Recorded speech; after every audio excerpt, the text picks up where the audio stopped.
ಗ್ರಾಮ ಸಭೆಯಲ್ಲಿ ನಿರ್ಣಯ ಆಗ್ತಾ ಇತ್ತು. ಗ್ರಾಮ ಸಭೆಯಲ್ಲಿ ಏನು ಆ ಗ್ರಾಮದ ಆಡಳಿತ, ಆ ಗ್ರಾಮದ ಅಭಿವೃದ್ಧಿ ಕೆಲಸಗಳು ಅವನ್ನ ನಿರ್ಣಯ ಮಾಡ್ತಕ್ಕಂತ ಒಂದು ಕಾನೂನನ್ನ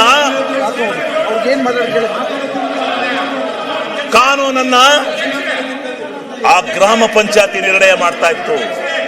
ಗ್ರಾಮ ಸ್ವರಾಜ್ಯದ ಕೈಗೆ ಯಾವ ಮಹಾತ್ಮ ಗಾಂಧೀಜಿ ಕನಸು ಕಂಡಿದ್ರು ಅಂತ ಮಹಾತ್ಮನ ಇಚ್ಛೆಯಂತೆ ಅಂತನ ಮಹಾತ್ಮ ಗಾಂಧೀಜಿ ಯಾವ ಗ್ರಾಮ ಸ್ವರಾಜ್ಯ ಆಗ್ಬೇಕು, ಇದು ಹಳ್ಳಿಗಳ ನಾಡು, ರೈತರ ಬೀಡು ಅಂತಕ್ಕಂಥ ಮಾತನ್ನ ಏನ್ ಹೇಳಿದ್ರು, ಅದಕ್ಕೆ ಬದ್ಧವಾಗಿ ಆ ಮಹಾತ್ಮ ಗಾಂಧೀಜಿಯವರ ಕನಸನ್ನ ನನಸು ಮಾಡಿದಂತ ಮನಮೋಹನ್ ಸಿಂಗ್ ಅವರಿಗೆ ಅಭಿನಂದನೆ ಸಲ್ಲಿಸೋದು ಬಿಟ್ಟು ಇವತ್ತು ಕಾನೂನನ್ನ ಬದಲಾವಣೆ ಮಾಡಿ ನೀವು ಇಲ್ಲೆಲ್ಲ ಕೂತಿರಲ್ಲ, ನಿಮ್ ಪಕ್ಷದ ಮೆಂಬರ್ಗಳನ್ನ ಹೋಗಿ ಕೇಳಿ ಮತ್ತೆ ಸುನೀತಾ ನಿಮ್ಗೆಲ್ಲ ಹೋಗಿ ಗ್ರಾಮ ಪಂಚಾಯತಿ ನರೇಗಾ ದುಡ್ಡಿಲ್ದೇ ಇದ್ರೆ ಆ ಗ್ರಾಮ ಪಂಚಾಯತಿ ಮೆಂಬರ್ಗಳು ಎಲ್ಲಿ ನಿಲ್ತಾರೆ, ಚುನಾವಣೆ ನೋಡಿ ಎಷ್ಟು ಎಷ್ಟು ಇದಿತ್ತು ಗ್ರಾಮ ಪಂಚಾಯತಿನಲ್ಲಿ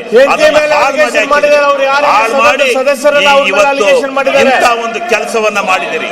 ಇದನ್ನ ನೀವು ಅರ್ಥ ಮಾಡ್ಕೋಬೇಕು. ಇದು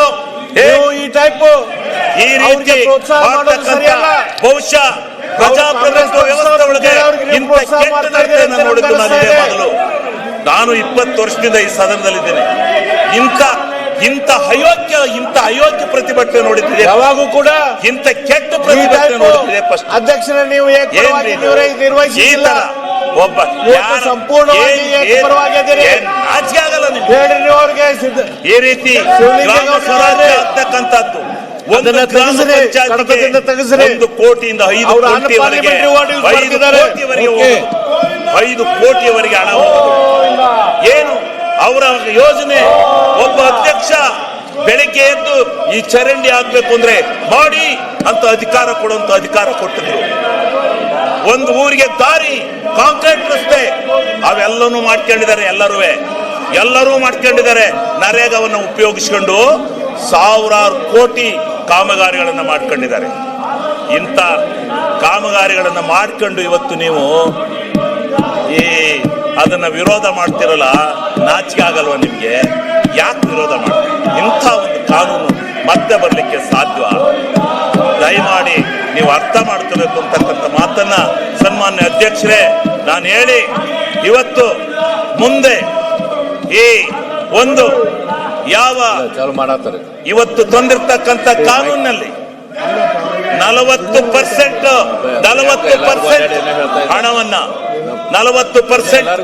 ಹಣವನ್ನ ನಾವು ಕೊಡಬೇಕು.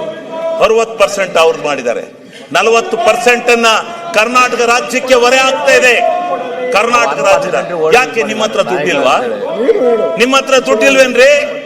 ಯಾಕ್ರಿ ರಾಜ್ಯದಲ್ಲಿ sponsor schemes, central sponsor scheme ಒಂದಾರ ಸಕ್ಸಸ್ ಮಾಡಿದಿರೇನ್ರಿ?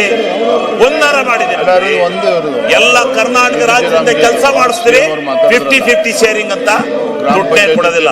ಇವತ್ತು ಎಷ್ಟು ಸಾವಿರ ಕೋಟಿ ಹಣವನ್ನ ನಿಮಗೆ ರಾಜ್ಯ ಸರ್ಕಾರ ಕೊಡಬೇಕು. ನೀವು ಯಾಕೆ ಭಿನ್ನಾಭಿಪ್ರಾಯ ಮಾಡ್ತೀರಿ? ಆದ್ರಿಂದ ಈ 40-60 ಅನುಪಾತ ಏನಿದೆ ಯಾತಕ್ ಬೇಕು? ಆಮೇಲೆ ಡೆಲ್ಲಿಯಿಂದ ಕಳಿಸ್ತಾರಂತೆ ಗ್ರಾಮ ಪಂಚಾಯತಿ ಹೆಂಗ್ ನಡಿಬೇಕು ಅಂತ ಯೋಜನೆಗಳನ್ನ. ನಾಚಿಕೆ ಆಗಲ್ಲ ನಿಮ್ಗೆ? ಹಳ್ಳಿಯಿಂದ ಡೆಲ್ಲಿಗೆ ಹೋಗ್ಬೇಕು. ಡೆಲ್ಲಿಯಿಂದ ಅಲ್ಲ ಬರೋದು ಕಾನೂನು, ಯೋಜನೆಗಳು. ಹಳ್ಳಿಯಿಂದ ಯೋಜನೆಗಳು ಡೆಲ್ಲಿಗೆ ಹೋಗ್ಬೇಕು. ಡೆಲ್ಲಿಯಿಂದ ಅಲ್ಲ ಯೋಜನೆಗಳು ಬರೋದು. ನಾಚಿಕೆ ಆಗ್ಬೇಕು. ಡೆಲ್ಲಿಯಿಂದ ಅಲ್ಲ ರೀ ಯೋಜನೆಗಳು ಬರೋದು. ಆ ಗ್ರಾಮದಲ್ಲಿ ಏನು ಅವಶ್ಯಕತೆ ಇದೆ ಅಂತಕ್ಕಂಥದ್ದನ್ನು ಇದು ಮಾಡಬೇಕು.